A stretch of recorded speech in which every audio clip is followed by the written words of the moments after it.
you're big into genetics, and it appears that you've discovered that a CC type of horse will be a sprinter, a CT will be a middle distance horse, and a TT is likely to be a horse with who wants a test of stamina. Have you trained winners simply by using genetics? I couldn't say I've trained specific winners, but I use it more for breeding than I do for training.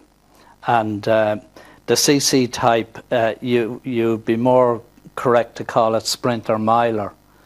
And if you get one with a really good temperament that switches off and sort of just is prepared to just lob around, say, mid-pack or wherever, and he's taking nothing out of himself, there's always a chance that a horse like that could still stay a mile and a half in spite of the fact that he's a CC. But generally the CC types will be your first 2-year-old runners of the season, and they'll be more rounded and they'll mature quicker than either the CTs or the TTs. And for me, the ones that you do not want too badly, but you will get them more or less by accident with the breeding process, are the TTs, because they're more backward and a lower percentage of them achieve anything worthwhile on the flat than either the CCs or the CTs. So when I'm breeding horses, I aim not to have too many TTs. So since I started, became aware of the fact that there are such things as CCs, CTs and TTs, we've reduced our TT in our population from about 25% down to about, I think it's no more than about 5% at the moment. And that is making a difference.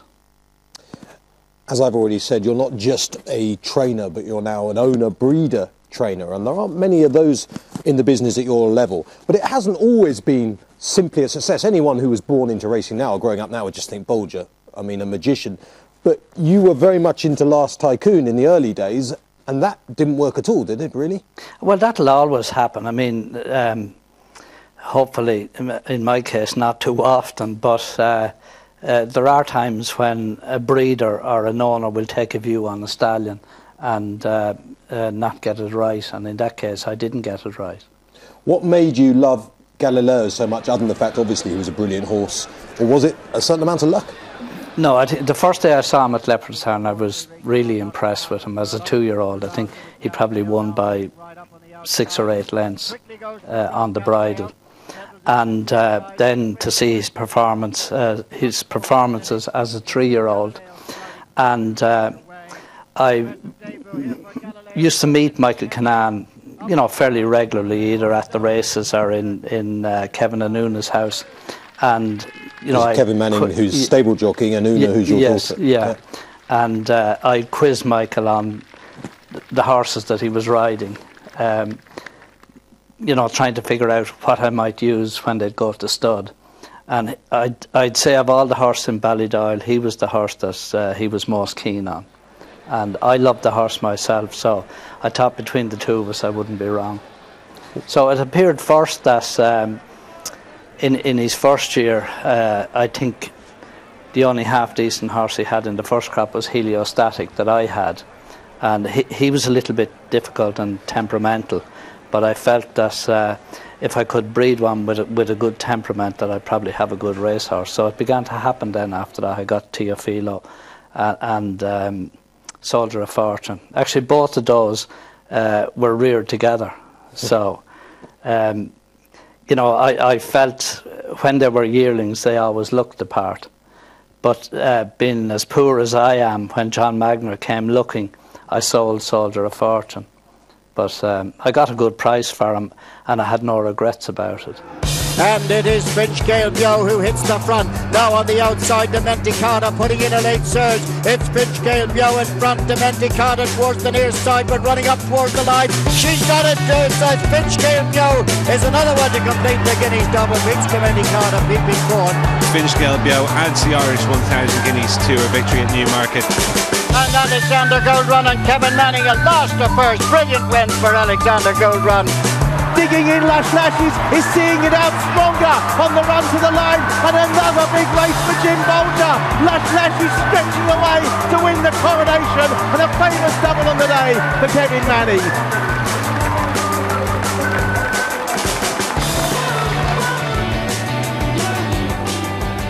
Jim Bolger had a huge influence in my career. I learned an awful lot from him, basically about doing things the right way, and that was it.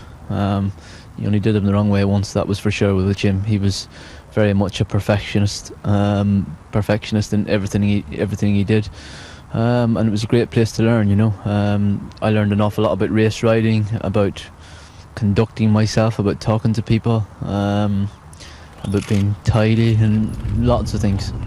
He's an exceptionally good judge of a horse. You know, he doesn't need to see it running up in front of him, running faster than the one beside it to know that whether it's any good or not. That was one of the things I did notice from my early years there.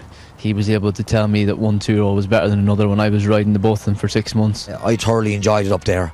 It's normally young fellas, like, I mean, the day I started, 5 other guys started with me. 4 of them dropped out after 1 day. You know, so it was a very fair, tough place to work, hard place to work, very disciplined. But I was just proud to have been there, and I just think he's a great man, and I'm proud to be associated with him. He likes you to do things right, but he's very fair. He taught me an awful lot of life skills now, so I did during my time up there. There's no doubting that I wouldn't change things. If I was starting all over again, I'd definitely go back to him. He gave me a great start. Now, I think in my first 7 rides in the flat, put me on nearly 5 winners, I think it was, so couldn't have asked for any more there now. And you know, he learned me an awful lot sitting on good horses when, like Satio Philo, New Approach and Lush Lashes, all them were up there at that time. Just being around them horses was a great experience. You're not just, though, a trainer of top racehorses. You're the producer of top racing people. You know them better than me, but not all our viewers will. Peter Scudamore, Paul Carberry, the Nolans, Watchman, Aidan O'Brien, Tony McCoy, and now, most recently, Danny Mullins, who was a Grade 1 winner at Punchestown. What's the secret there, Jim? Does it go back to the start of our conversation that you just make them see what's the difference between right and wrong? You missed one there, Kevin Manning, who was champion apprentice twice, and he's now... I was slightly taking your stable jockey for granted. A top jockey. I don't have any secret in that regard. They come in there and I kind of ignore them for some time and let them find their feet. And how do you ignore a Carberry? That was easy enough. He was very meek and mild when he came, and he remained that way throughout. You wouldn't know he was in the yard really, but he was the untidiest rider in all of the lads who were riding out for me at the time. So when I told him about putting his toe in the iron, flat back, face on the mane, he wasn't too impressed with it, and he ended up the most stylish rider on the racetrack. So that's about all I'd take credit for with him, that he got his style down here. He always had the will to win, and he always had the talent. Paul, of all the jockeys in the world in your younger days, I can't imagine you and Jim Bolger hitting it off. Yeah, strange combination, all right. Started my career off there. Had a good time. We would have been strict enough, man. Now, didn't get home many weekends, I suppose, but no, it was great. Plenty of, what would you say, good few other good riders there at the time, so I had to improve my riding the whole time. Good opportunity for me as well. I learnt a lot on the flat there, and it's a great setup down there, and learned a good bit about flat racing, which I had no interest in flat racing at the time. It was just biding the time before I got a bit heavier to ride over jumps, but it was definitely an experience and stood to me in the end. He's tamed a lot of people, but it doesn't look as though he managed to tame you. No, I don't think so. That desire to win, do you think you can't breed that into someone? Well, they have to be very bright and very smart, and they're all those people you mentioned. I might rephrase that actually. You can, it's bred into them, but you can't push it into them. No, they're either smart young fellas or they're not, you know. And did any of them surprise you? Did any of them do things that you know? Did you think when you first saw McCoy, oh, he's, I don't think he's going to be very good? Were any of them? Well, I answered that question before. It's like a mother with 10 children, and she thinks she's wondering what they're going to, what you know, the best of them will end up doing, and like she could wonder, is any of them going to be an archbishop someday? But that would be very unlikely, and it's the same with the young fellas when you get them in. You don't really think at that stage, think about what they're going to be, and you try to encourage them along and get them to achieve to the very best of their ability. And of course, not all of them are able to control their weight and be jockey material.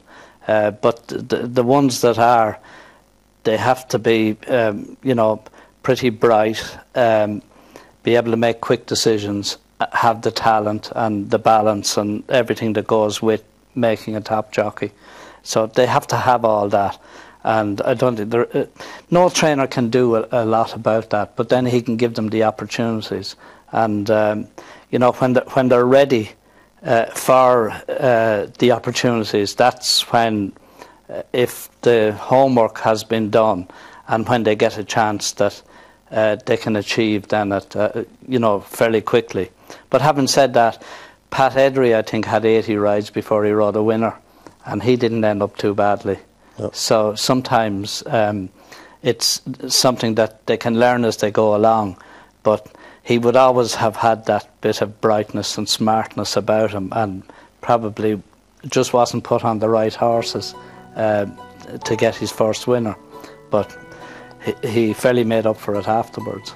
Teofilo goes for home now, followed by Holy Roman Emperor in second. They're inside the last 200, and Teofilo's a couple of lengths in front. Holy Roman Emperor has a battle on. He's got 2.5 lengths to make up. Teofilo's going to keep his unbeaten record in tremendous style for Kevin Manning and Jim Bolger. Holy Roman Emperor second.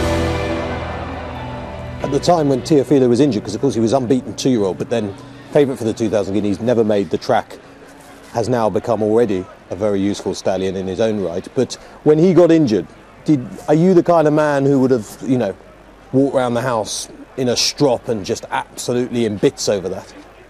No, I mean, if you sat down to lunch with me on the day that he was injured, you wouldn't know that I had any problem if I didn't tell you.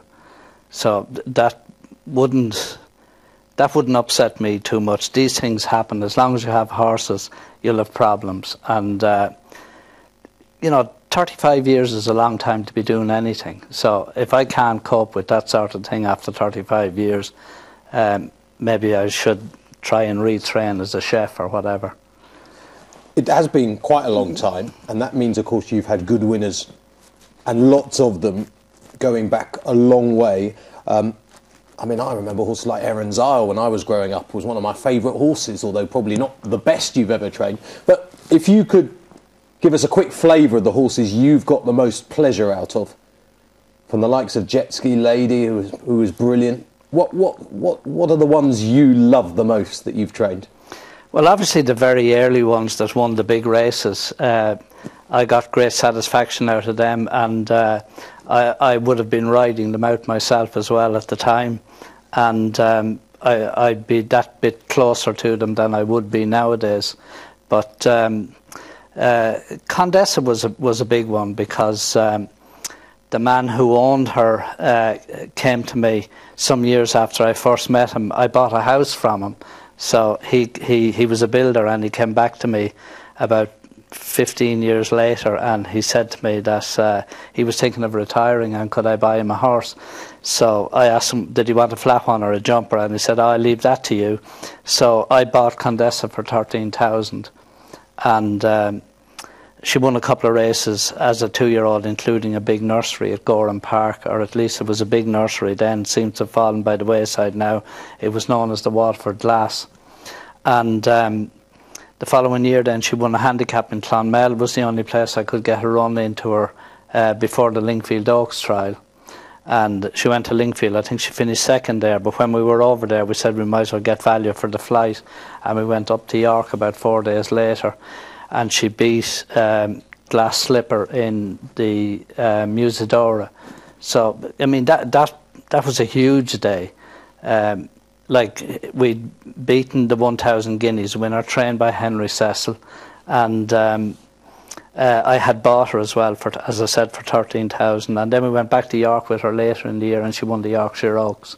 So that was in 81, wasn't it? yeah, that was huge at the time. Yeah, and then following on from that, I had Aaron's Isle before that, and a few other fairly useful horses. Aaron's Isle would have been the second best 3-year-old in Ireland, around about 1980. Yeah, about the same time as Condessa. Vincent had King's Lake at the time, and you'll remember the joust between King's Lake and Tuagori Moo. So he was champion 3-year-old, and I think Aaron's Isle would have been second to him, and he was second in the Ledger as well that same year. And then he was sold to America after that, and he won 7 or 8 Group 1s, Grade 1s out there for Charlie Whittingham.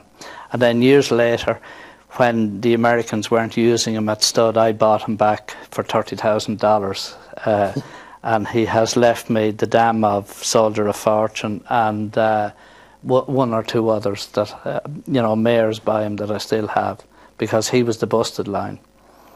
So those early ones were the big ones, and then maybe midway through I had a filly, Nora Boo, and she, after a few runs, it wasn't happening, and then she began to improve, and she started off with 7 stone 7 in what used to be the upside down handicaps, and she won 13 races, and I think her last run she won the Pretty Polly Stakes at the Curragh, which is now a Group 1.